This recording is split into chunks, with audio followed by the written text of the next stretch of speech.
Welcome to KRR kitchen. இன்றைக்கி நம்ம கிச்சனில் நல்ல ஒரு அருமையான சட்னி ரெசிபி தான் பார்க்க போகிறோம். இன்றைக்கி நம்ம தேங்காய் சேர்க்காமல் வேர்க்கடலை சட்னி எப்படி செய்கிறதுன்னு தான் பார்க்க போகிறோங்க. ரோட்டு கடையிலலாம் கிடைக்கக்கூடிய அதே டேஸ்ட்டுக்கு எப்படி செய்கிறதுன்னு தான் பார்க்க போகிறோம். ரொம்ப அருமையாக இருக்கும் இட்லி தோசை கூட வச்சு சாப்பிட்றதுக்கு.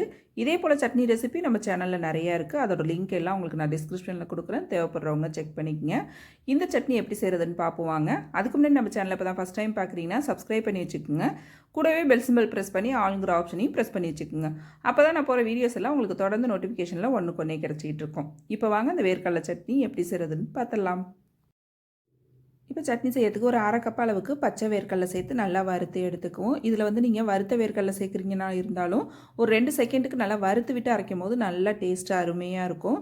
இப்போ அதை நல்லா தோல் உரிச்சி எடுத்துக்குவோம் ஆற வச்சு. இப்போ அதே கடாயில் ஒரு 2 டீஸ்பூன் அளவுக்கு எண்ணெய் சேர்த்துருக்கேன். எண்ணெய் காஞ்சோன்னா ஒரு 6-7 வரமிளகாய், உங்கள் காரத்துக்கு தகுந்த அளவு வரமிளகாய் சேர்த்துக்குங்க. இப்போ இது நல்லா வறுபட்டு வரட்டும். நல்லா மிளகாய் வறுபட்டு வந்ததுக்கப்புறம் பார்த்திங்கன்னா ஒரு பெரிய வெங்காயம் கட் பண்ணி வச்சுருக்கேன், அதை சேர்த்துக்கிறேன். இது கூடவே ஒரு 5-6 பூண்டு பல். இப்போ இது சேர்த்து நல்லா வதக்கி எடுத்துக்குவோம். வெங்காயம் மிளகாய் எல்லாம் நல்லா வதங்கி வரட்டும். இது கூடவே பார்த்திங்கன்னா ஒரு 10-15 புதினா இலை சேர்த்துக்குங்க. இது சேர்த்து அரைக்கும் போது சட்னிக்கு இன்னுமே டேஸ்ட்டு கொடுக்கும், நல்லா வாசனையாகவும் இருக்கும். இப்போ இதை நல்லா வதக்கி எடுத்துக்குவோம். இப்போ வதக்கின பொருளை பார்த்திங்கன்னா ஆற வச்சு எடுத்துக்குவோம். அதுக்கப்புறம் சட்னி எப்படி அரைக்கிறதுன்னு பார்ப்போம். இப்போ வதக்கின வெங்காயம் தக்காளி பழம் எல்லாத்தையும் ஆற வச்சுட்டு மிக்ஸி ஜாரில் சேர்த்துருக்கேன்.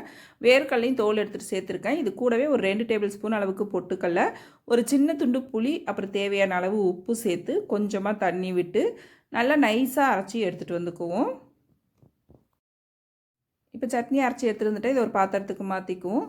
தேவையான அளவு தண்ணி சேர்த்துக்குங்க. இந்த சட்னி கொஞ்சம் தண்ணியாக வச்சு சாப்பிடும் போது ரொம்ப அருமையாக இருக்கும். தண்ணி விட்டு நல்லா ஒத்தாப்பில் இது போல் கலந்து விட்டுக்குங்க. நல்லா கலந்து விட்டதுக்கப்புறம் இதுக்கு தாளிப்பு பார்த்திங்கன்னா 1 டீஸ்பூன் அளவுக்கு எண்ணெய் சேர்த்துருக்கேன். ஒரு அரை டீஸ்பூன் அளவுக்கு கடுகு, அரை டீஸ்பூன் அளவுக்கு உளுந்து, ஒரு அரை டீஸ்பூன் அளவுக்கு கடலைப்பருப்பு. இப்போ இது 3 பார்த்திங்கன்னா நல்லா செவந்து பொரிஞ்சு வரட்டும். பொரிஞ்சு வந்ததுக்கப்புறம் இதில் ஒரு கொத்து கருவேப்பிலை, ஒரு வரமிளகாய் கிள்ளிட்டு வச்சுருக்கேன். கூடவே கொஞ்சமாக பெருங்காயத்தூளும் சேர்த்துக்கிறேன்.